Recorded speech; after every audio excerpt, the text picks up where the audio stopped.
Okay, my name is Cristiano. Welcome back to Satoshi Stacker. Today we're going to talk about how to actually trade on these leverage trading platforms. This is the 7th episode of the Crypto Essentials playlist, the stuff you need to know about to get started in crypto. So today, again, we're going to talk about how to actually make trades. This is a follow-up to my latest video, which is the 6th episode of the Crypto Essentials playlist.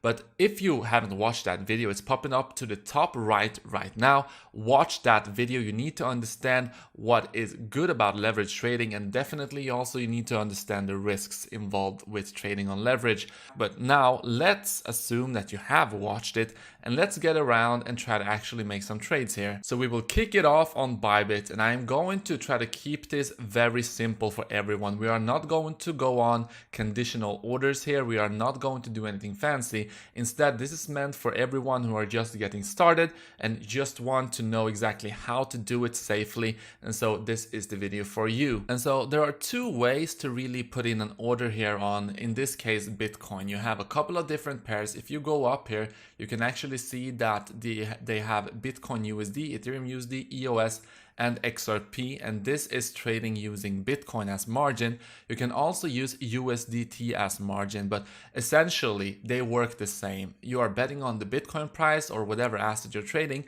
going up or down, despite you using Bitcoin as margin or underlying asset or USDT, it's still going to work kind of the same. So in this case, we are going to use Bitcoin, which is the common way to do this. This is what Phemex did when they started off. This is what most of these platforms are using, so we are going to go ahead with that. So if you really want to keep things simple, you can go over here to market and you can put in a long or a short order. Now, as I discussed in my latest video, if you're going to do a 1x, that is exactly the same as doing this on a spot exchange. So I wouldn't recommend you to do that because of the funding fees.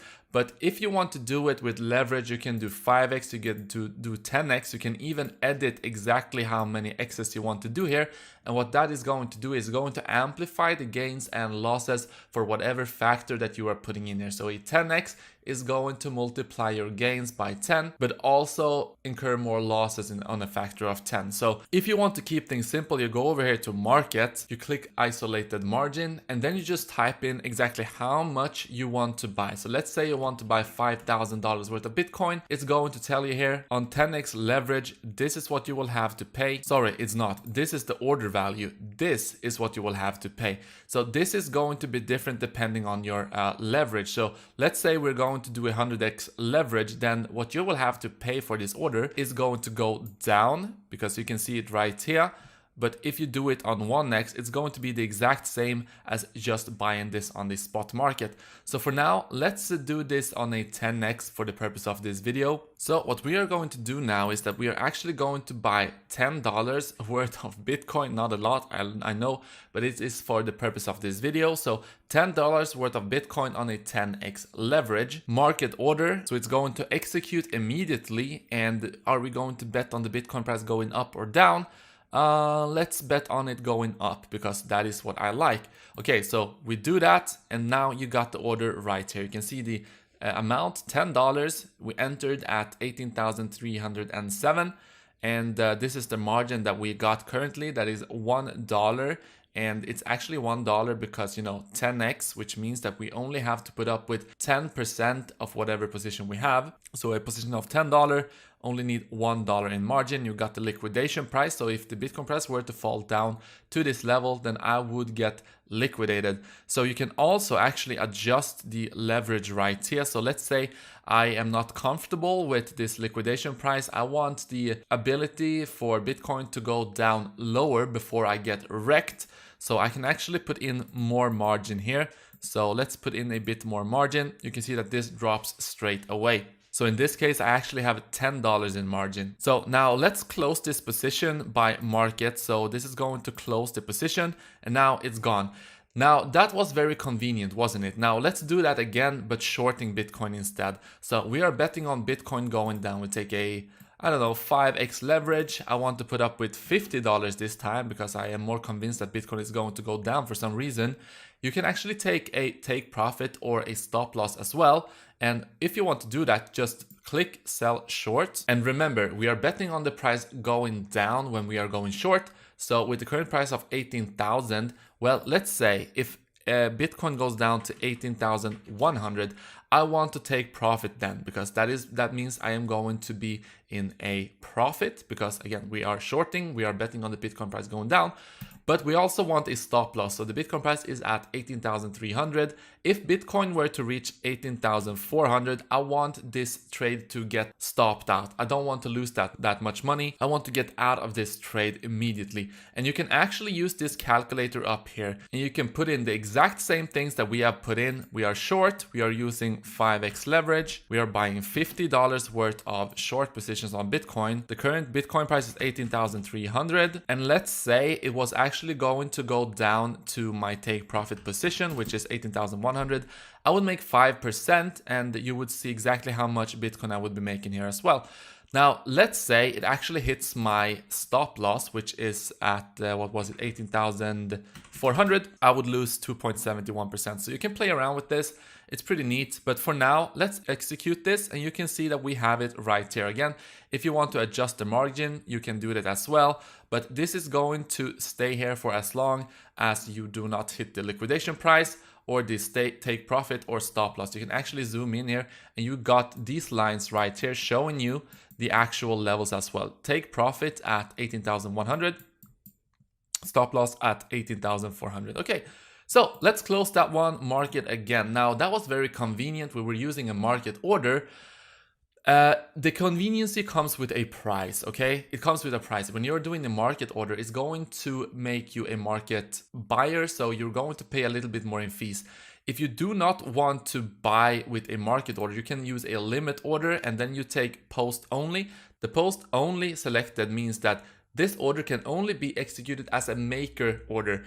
If it can be executed immediately as a taker order, it will be automatically canceled. So this is how you save in on fees.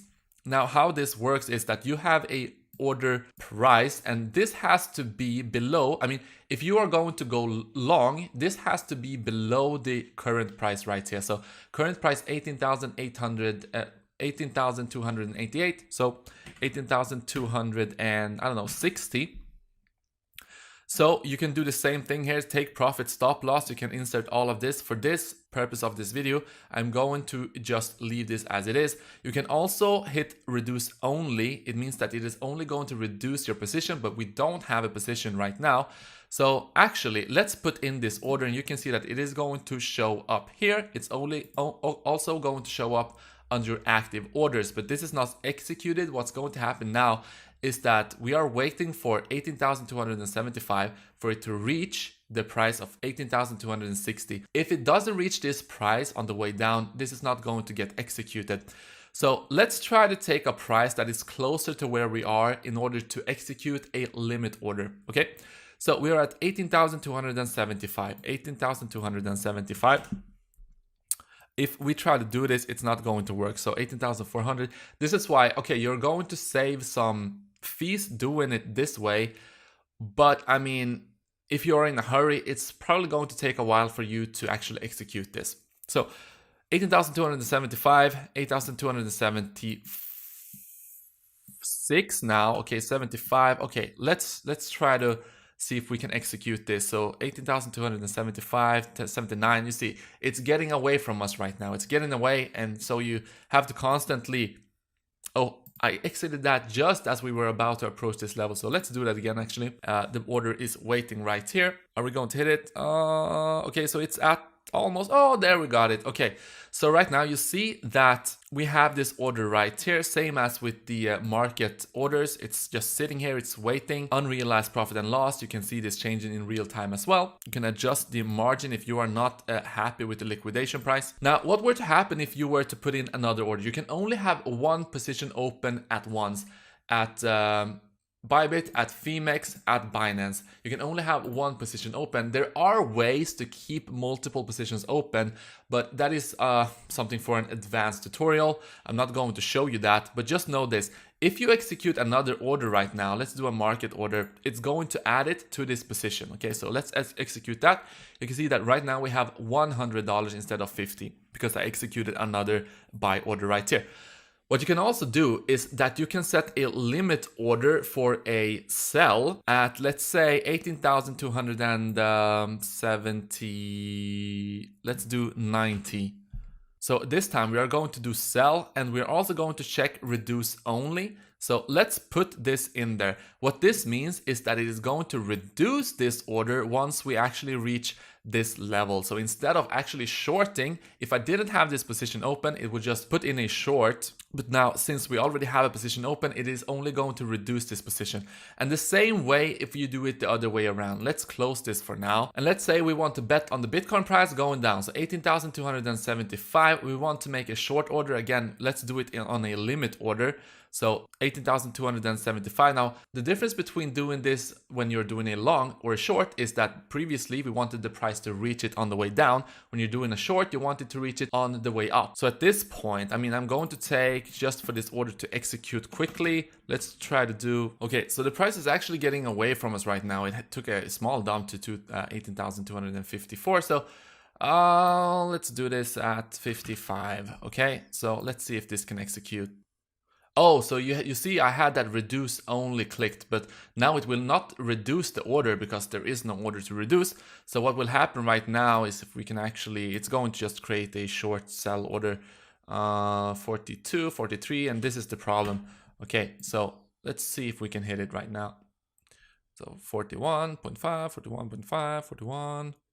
Come on, come up to this level. You can actually see the order if you expand this. Okay, so there it got filled, and now we have a short order. Now, if you would put in a long order at any point, that would just reduce this order. But let's say we have $50 in this short, we put in a long order of 250. Well, what that is going to do, it is going to take away the 50, and you are going to end up with a long position of 200.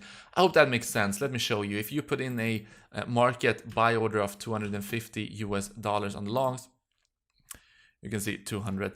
But yeah, this is kind of overkill. In general, I will just close this position again. In general, what you want to do is you just want to keep track of your liquidation price as well. So, oh, and by the way, for everyone starting out, I recommend actually doing a position in increments. So you start off small and then you add to it to get the hang of everything. So what you can do is, let's say you want a short position worth $1,000. So you're betting on the Bitcoin price going down. What you can do is you can do a short order of $50. Okay, of $50, and then you just continue adding to it. Okay, and you can do this with limit orders as well. But yeah, that is how I recommend you building up to your $1,000 position, at least when you're starting off, unless you actually know what you're doing. Okay, I'm going to close that. Just a small side note. Let's say for now, I've got, what is it? How much do I have? I have 0.6 Bitcoin, 0.06 Bitcoin as available balance right here. I want to know, if I were to put in an order right now, what would the liquidation price be? Let's say I want to put in an order at 10x leverage. I want to buy $10,000 and the current price is 18,250. My liquidation price would be this. How much would I have to put up with a margin? Well, it would be 1/10 of what the order is worth. Okay, so in this case, it would be, if I want to buy 10,000, that would be 1,000 in Bitcoin. So whatever 1,000 is worth in Bitcoin, that would be what would be the margin of the order. So that's very simple. I mean, this is how you put in a long or a short over on Bybit. On Phemex, it is the same way. I mean, the principle is exactly the same. The principle is exactly the same on Binance as well. What I would urge you to do is, if you want to start trading, you can use these bonuses. You can use the code Satoshi Stacker, sign up with this link. You get $100 on Bybit. You get $120 on Phemex. If you want to use Binance, you can get reduced fees by using this link. And every now and then, you know that Bybit has these vouchers. If there is a voucher available, you got it in the pinned comment of this video. So check the pinned comment out. If there is none available, don't worry. As soon as one is available, I am going to notify you. So on Phemex, it works exactly the same with one exception. So when you go over on Bybit, you can see BTC USD, Ethereum USD. These are using the assets natively. So when you're trading BTC USD, you're using BTC as margin. And when you're trading Ethereum, you're using Ethereum as margin. On Phemex, it's different because you just deposit Bitcoin and then you can trade your Bitcoin for synthetic USD, and then that is what you use as margin when you're trading these altcoins. So for instance, if I want to put in an order right now on Tezos, available balance is $3,800. So let's buy one Tezos, because why not? Just to show you, you can see my positions right here. Let's buy one Tezos, market order, boom, there we go. It's showing up right here. Anyway, I'm using cross margin here. What does cross margin mean? It means that whatever funds you have in your account is being shared by all positions. Now, if you're a newbie, I don't recommend you to use cross margin, because what will actually happen is that, yes, you're able to cover the positions in a more efficient manner, but if one of the positions gets liquidated, then all of the positions gets liquidated. So it's more efficient, but at the same time, it's more wreck potential. So on Binance, exactly the same thing. You check the price, 18,200 and whatever. You put in a limit order or a market order. You can do whatever. You can use the take profit, stop loss, reduce only. It's always going to look similar, guys. But yeah, let me show you that thing with the cross margin. So this is denominated not in Bitcoin. This is in USDT actually. So you have to transfer USDT to the futures wallet on Binance. Let's take a couple of different positions here. So I want to do cross margin. I want to do it on 7x because, yeah, why not? And I want to buy. And you see here, instead of putting in the dollar amount like you do on Bybit and Phemex, you actually put in the Bitcoin amount. So I want to buy 0.0001. Okay, so I want to buy that amount of Bitcoin. I hope that I am able to do it. I think I am, because I have $200 here on this account. And this is going to cost me $2. You can see if we were to make this 0.011 instead, $26. So I think this is going to be the position size. Let's do a market order. And so right now you can see that there is actually no liquidation price, because it's using $2.61 as margin for this very small position, but it's actually taken account my entire balance right here. So when we do a couple of other positions, let me just do a couple of them. So we want to buy, let's say we want to buy one BNB. Let's say we want to be long one BNB. We want to be short. No, we don't want to be short Link. We want to be short EOS. Want to be short one EOS. We want to be long a couple of links. There you go. So what's going to happen now is that you can see the margin that is being reserved, but all of these positions are going to share this. But this is also dangerous, because let's say you have a lot of long positions. You have BTC, USD, Link, and BNB. If the market goes against you, all of these altcoins tank, then a lot of this is going to be put into the reserve right here, and so the liquidation price is going to rapidly change. And so when all of the positions goes against you, you have to account for that if that event were to happen. So this is what I say: if you're not used to this, unless you are used to it, don't use cross margin. At the same time, it can be beneficial, because let's say some positions are long, some positions are short. Well, then the profits from the shorts are potentially going to cover the losses of the longs, if that makes sense. Anyway, that is pretty advanced. If you want me to make an advanced tutorial, let me know down in the comment section. But this was just to explain how to actually short and long. I'm going to go ahead and close all of these positions right now. I actually made a small profit right there. So yeah, I hope you liked that video. In the next video, the 8th episode of the Crypto Essentials, we are going to talk about how to passively make money. So yeah, jump onto that video right now, and I will see you right there.